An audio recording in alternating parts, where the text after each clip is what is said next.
Hi there, all of you, and welcome to my garden. Well, at least to a shed in the garden. It's actually that windy outside, so it's not possible for me to be out in the kitchen garden. And unfortunately, it's not even possible to be out in the polytunnel today because the plastic makes a lot of noise.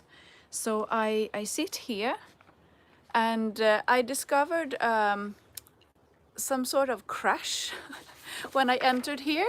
I guess some kind of cat maybe just jumped here, and well, I have to fix that later on, I guess. My name is Sarah and I run Sarah's Kitchen Garden. It's a kitchen garden based in Sweden, in south parts of Sweden. I live outside a small city named Växjö, and I live in this house with my husband and our 4 children. And I grow a quite large kitchen garden just in our garden. It's a vegetable garden where I grow pretty much all the vegetables that we need for our family all year round. And it's amazing to be able to do that in Sweden. And I run the largest garden blog in the Nordic countries, Skillnadens trädgård, and I also have a garden blog in English at sarahbackman.com, Sarah's Kitchen Garden, and it's a translation from the Swedish blog posts. And I also have this YouTube channel in English, and I think it's amazing. It hit me earlier this day that, I mean, I grow vegetables in Sweden and you all find it interesting enough to follow. So thank you. Yeah, we plan to increase the content in our English channels later on this year. And I actually had a brilliant idea just the other day, because I have for quite a while I have been thinking about doing a podcast in English. I run a Swedish podcast, but I just couldn't find, a simple way to do it, because it's quite a lot work to produce a podcast like every week and so. But now I just figured out that I will do, now and then I will do an English episode of my existing podcast for you. So, and I'm very happy to find that way, and I will be excited to see what you all think about it. Hi, Lorraine. I know that many of you following from other countries may not be awake this time, but since I am in Sweden and I'm also home with my children part-time, so I need to fit this into everyday life. So it's a nice way to do it this time. And if you are not awake, you can watch this later on. We have collected a few of the questions that you have sent me for this Q&A, and it's mainly about my vegetable garden and the work I do in here. So I have them here on a paper, and I will try to answer them as good as I can. Right, so first question. I would love to hear your thoughts on planting spacings, please. I often think, damn, I should have planted double the amount. Hi, Benny. Spinach, for example, it looks like you use a whole packet of seeds for a row or two. I would space them a few inches apart. What have you discovered about spacing and what works for you? Actually, this is very interesting, because when you look on seed packages, or you read instructions for how to space things in your garden, the instructions, they are meant for farmers, machines, tools and things like that, how to grow vegetables in a big scale. And it's not possible for us to do that in our gardens at home, of course. We have other ways to use our garden and to work with the garden, and other possibilities to take care of the things that we have in the garden. So we have to think differently. And when it comes to spinach, for example, I practice the thing that we call broadcast sowing, and it means basically that we throw out some seeds on the soil and we scratch them into the soil and water, and then it grows up. And it's a very effective way to grow plenty of things in the garden in a very small space. This is great fun. I see my two boys, they are like spying on me at this very moment. They are free from school because it's a holiday in Sweden. Right, so when it comes to spinach, for example, I sow pretty much on a very small space. And what I do when I harvest is that I simply cut it back. I did that yesterday with spinach that I sowed in February in the garden, and it gave me like 4 kilos, I think, from half a seed package. So when it comes to spacing, I plant things a lot closer than they would, or what the instruction says on the package. And the best way, I think, to find out what works in your own garden is to actually to make a space for, let's say, carrots or parsley or lettuce or whatever, and to plant things very, very like tight. And then you notice what works and what don't work. So what you can do with like lettuce, for example, or cabbage, when things don't like it in the soil, they will start to act confusing. They will start to bloom, for example, and they will not keep growing and develop the way you would expect them. So then you know that something is wrong, and you will do it differently. And this means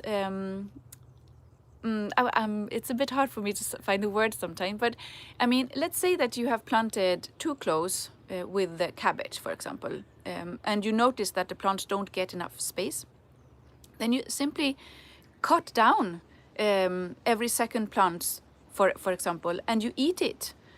And you have the rest of the plants will stand and have enough space in the soil.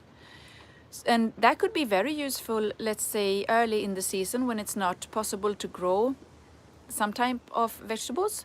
So then you can grow plenty in a small space of vegetables, and you simply thin them out and you eat it. I think most of the time you can plant, closer than the instruction says, and have great use for it. So give it a try, and then you notice what doesn't work. That's my best tip.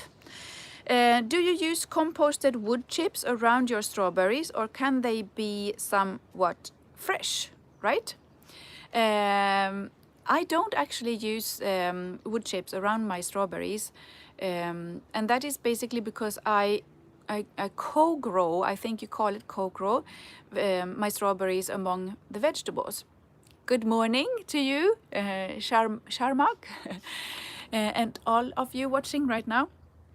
Right, so, I have read a study about this, because this is something that you used to do in like permaculture, and also when it comes to mulching your garden. I run my garden, I would describe it as a deep mulch garden.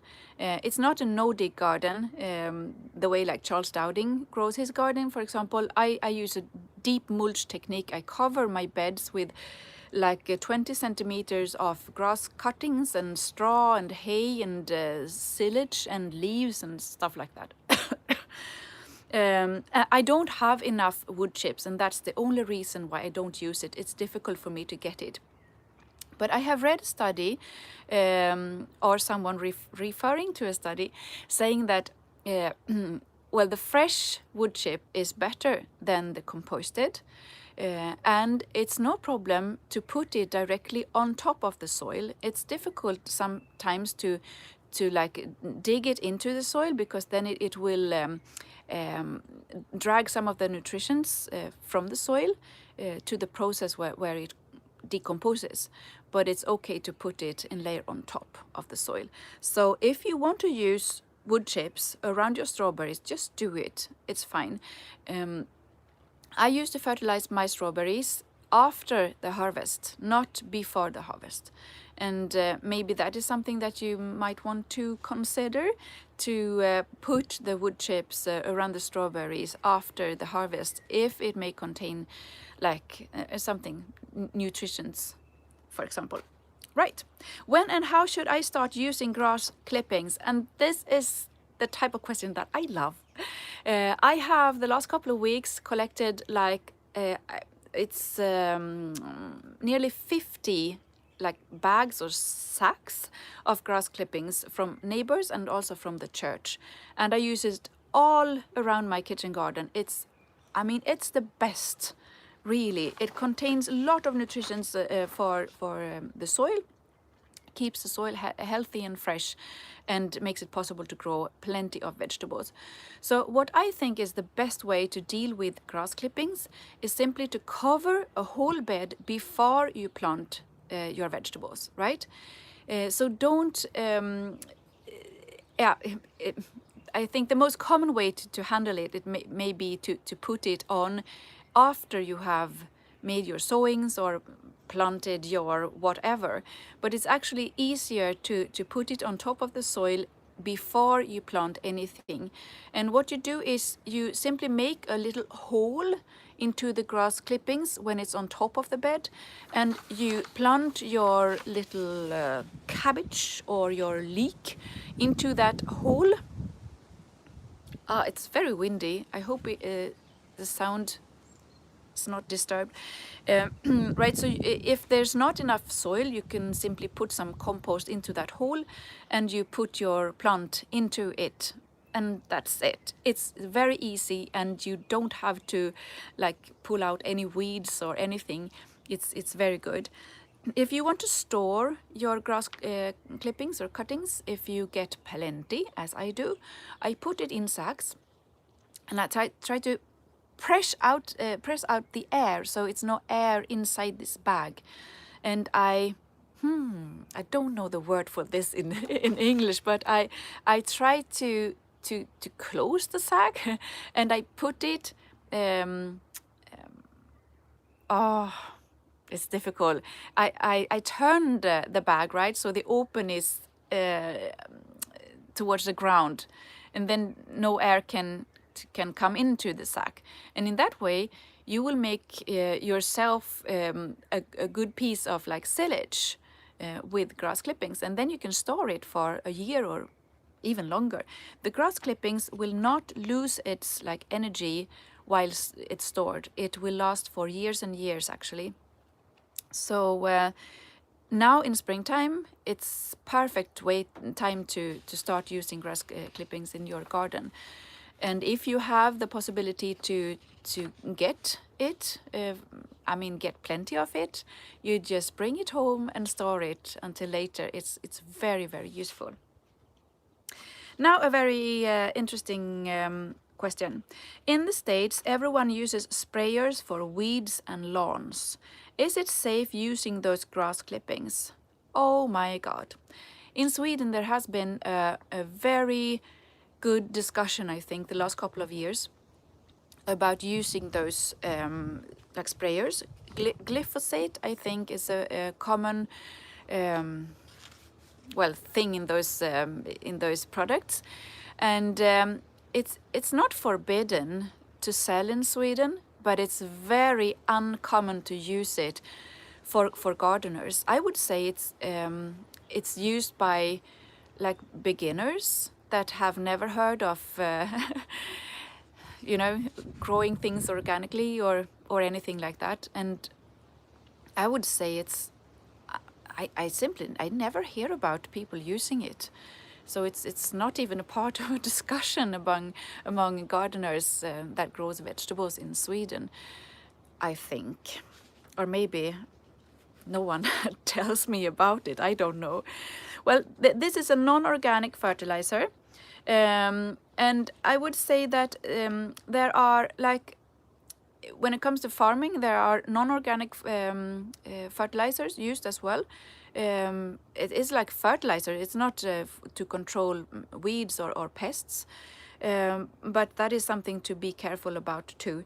I would say that if I come across grass clippings that may have been in contact with like non-organic fertilizers, I would definitely use it. But when it comes to like sprays for like glyphosate, Roundup, for example, I would never use it in my garden. Never, never, never, because it's very, very dangerous, and I will not let that have contact with the things that I eat, or God forbid, the things that my kids eat. So I would never use it in my garden, and I recommend you to do. Just keep away from it. Yeah, it's sad to say that, because I mean, grass clippings is very useful, but no, don't use it. Actually, a couple of years ago, it was very embarrassing, because here on YouTube, there are ads in videos, and I can choose whether I want it to be ads in my YouTube videos or before and after, but I cannot control which type of ads that are added, right? And a couple of years ago, I noticed that actually Roundup was an ad before my videos, and I was, that was horrible. I couldn't do anything about it except just closing the ads, for example, but I wrote YouTube and I wrote Roundup and had complaints, but I didn't like that. No, no, no, no, no. About using grass clippings, do you have a great problem with slugs? That's the next question. And it's very common to believe that if you use this mulching technique with, like, it doesn't even have to be like a deep mulch technique. You can use mulch in very thin layers too, but I use thick layers. And people often think that this will increase the amount of slugs in the garden, snails in the garden, and there will be a huge problem. I don't know if you have seen much from my garden, but as you can see, I cover the beds a lot with mulch, and I grow plenty of vegetables, and I do have all the type of slugs and snails that are around here in this area. Also this Spanish slug, I don't know what you call it. In Sweden we call it like a murder slug. So I do have that, and all kinds of big and small slugs in the garden, and larvae and whatever. But I used to say the biggest problem in my garden that will cause me like damage to the vegetables are actually my kids, right? It sounds terrible to say it, but that's the truth. And they don't do like damages on purpose. They most often they do things because they want to help, and they ask me if they can do this or that, and I said yes, and they simply cut things down in the wrong area, or they didn't know that that was the type of carrot they should not remove or whatever. And compared to the things that kids do in my garden, slugs are never a problem, really. And I think in areas that I don't use the mulching techniques, that I have like bare soil, I have as many slugs as in the rest of the vegetable garden, so I don't see any difference at all. I used to say, as my sister, I use the mulching techniques because I have the slugs in the garden. And that is because vegetables grow much better when they grow in like a mulch bed compared to a garden bed that is not mulched. Because in my area in Sweden, we have had very dry summers, and it's a problem for me to water that much because we have our own like well, and last summer we had some trouble to bring water to the garden. And it's not possible for me to fertilize that much with like horse manure or whatever, because I simply don't have it. So it's easier for me to mulch, and the result is just perfect, perfect, perfect. So I rather keep mulching my garden and then get rid of the slugs in any way I can, than not using the mulching technique and have less good result, if you know what I mean.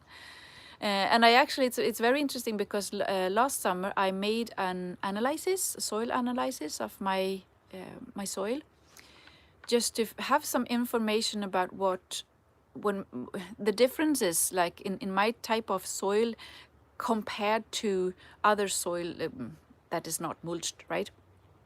And the result said that I have amazing soil in the garden just because of the mulching technique, because I put so many, like so much, I don't know how to say it, but a great amount of material that, to the soil that can be like new soil all the time, and that it's simply very good for the soil. There is a blog post about this, far more like well spoken on my blog at sarabackman.com if you search for like soil analysis. Can you plant tomatoes outdoors in Sweden? Yes, yes, yes. You can plant tomatoes outdoors in Sweden and like I would say any other countries on our latitude at least. And I know farmers or gardeners in northern parts of Sweden that grows tomatoes as well outdoors. So it's possible. What you should look for is varieties that, that are described as suitable for like being grown in the open in Sweden. And you can find that. You can look for like bushy tomato plants, for example, and a lot of others. I mean, many gardeners, they don't care if it's like a greenhouse tomato or if it's a tomato to grow in the open. They just simply grow it. So give it a try. And there are plenty of information about this at sarabackman.com too if you search for tomatoes. Where are your vegetables stored during the winter? And in Sweden, some of the old houses, they have like places to store vegetables. Our house does not have it because our garden or the land that belonged to this house earlier, it's like divided in different parts, and our garden is just a garden and we don't have any place, no barn or stuff like that. So I simply store my vegetables into the ground. I have found out ways to grow my garden so I can increase the season in a very good way. So I can also use the cold season to grow vegetables. So I practice this that I call winter gardening. And the best way to handle this is actually to change your habits when it comes to food. We don't eat tomatoes and cucumbers in wintertime. We eat like cabbage, and we eat leek, and we eat the kale and stuff like that, and carrots and potatoes. But I used to do, I don't know the English word for this. You might want to help me with this, but I simply dig a hole into my polytunnel, for example, and I put down like like a bucket or something that I fill with my root vegetables, with like celeriac and carrots, and I bury it under a layer of like leaf or straw, and then it's isolated towards the cold, and I can pick my vegetables there. It's very good. So it's a nice way to take care of the harvest. Do you plant your veggies in a greenhouse in the wintertime? Yes, I do that a lot, and that is what I call winter gardening. And I have practiced this for several years now, and the results are so good. So what I do is that I grow plenty of vegetables outdoor in the main kitchen garden, summertime, springtime, and also in fall. And then I simply replant them, transplant them. I dig them up and I put them into the polytunnel. So I can harvest from the polytunnel, no snow, no rain, and no wind in wintertime. It's very good. But it's also possible for me to keep some of the vegetables in the kitchen garden wintertime as well. It may not be possible for me to harvest each and every day because of snow, etc., and cold and frozen ground. But then I do have vegetables stored in the polytunnels, for example. I have 2 polytunnels.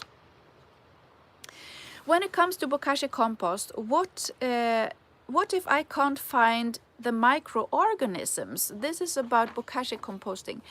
And you know, when you use bokashi compost, you have to have I think you call it a bokashi bran. It's made of wheat, and it's prepared with all the positive, like effective microorganisms that are like the bokashi thing.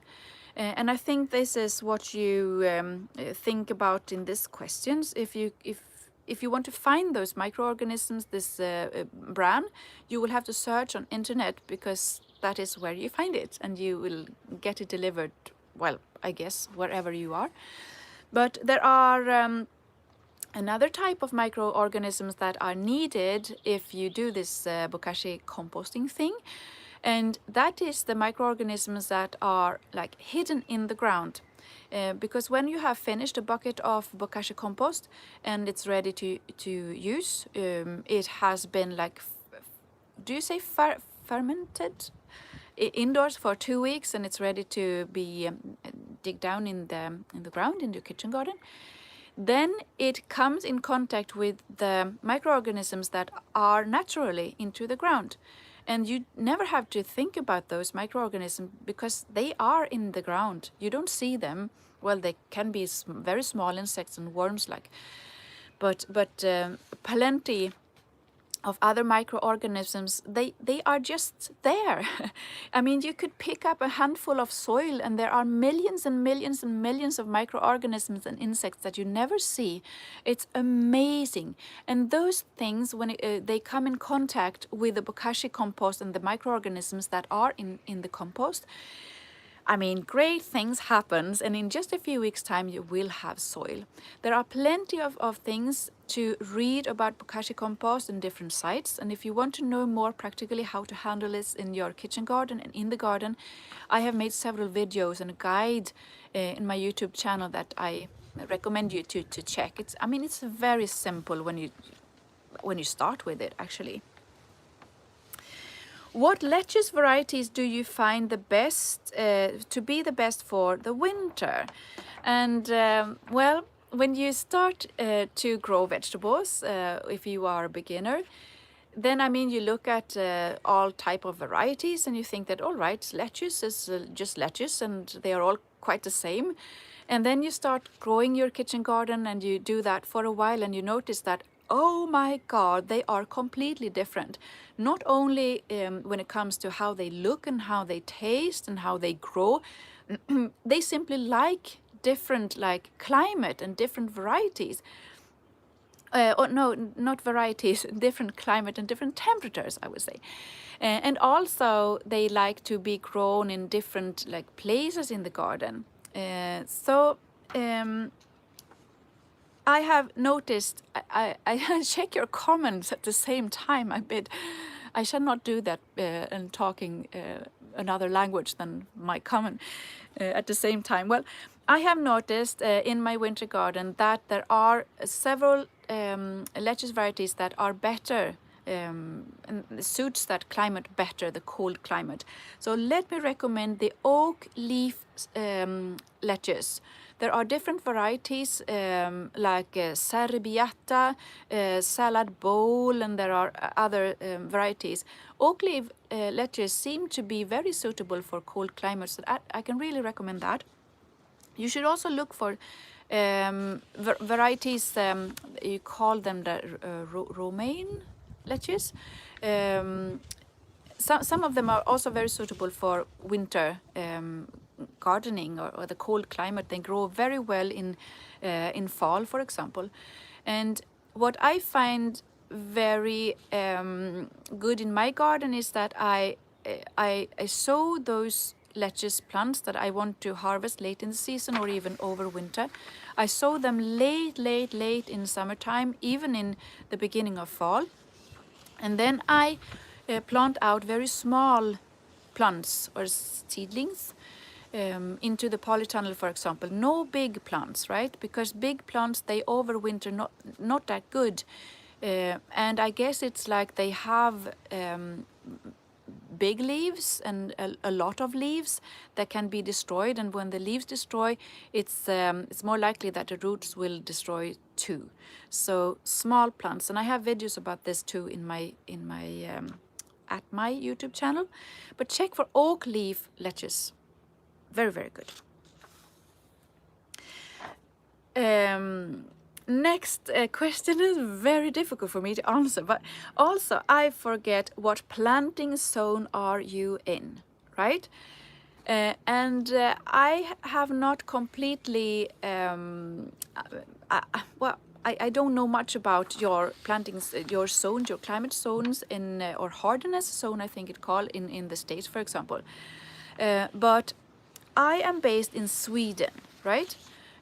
And not in Stockholm, but it's about 500 kilometers south from Stockholm. And in Sweden we have climate zones. They we have 8 climate zones, and 1 is in the south part of Sweden and 8 is in the north part of Sweden. So it's quite rough in Sweden. Sweden is based on the what do you call that now? The latitude. Is pretty much the same as like Canada and Russia, stuff like that. So it can be very cold sometimes, but not as cold as like in Alaska. Our difficulty is that we don't have enough light winter time, so we cannot grow anything even if it was a bit warmer. But I made some research, right? And where I live, it seems to be like 6 or 7 compared to 6 or 7 if you use like the hardness zones that you have in the States. I'm not sure if it's correct though. I'm not sure at all because it's I mean, if you search for like compare climate zones between States and Sweden, you will not find very much information, but I had some information and it seems to be like 6, 7-ish. I don't know really. I don't think actually that it's very useful for me with you know, climate zone thinking. Because it can be very, I mean, a few kilometers away from me we have a big lake, and that makes it a bit warmer in wintertime. A few kilometers this or the other way there is another climate zone, for example. And the thing I do in my garden wintertime, it doesn't depend really on the climate zones. It's about what kind of techniques that I use and how the ground freezes, and it's very different one year from another. So it's so difficult to say anything about this will work in that climate zone, for example. Very difficult. Now we will take the last question, and it is about berries. What kind of pH do Haskap berries like? Idaho is very acidic. Blueberries are a lot of work. Are they like blueberries? Right, Haskap berries is a super berry, and you may not have heard of it. It's not very common yet. It's getting more and more common.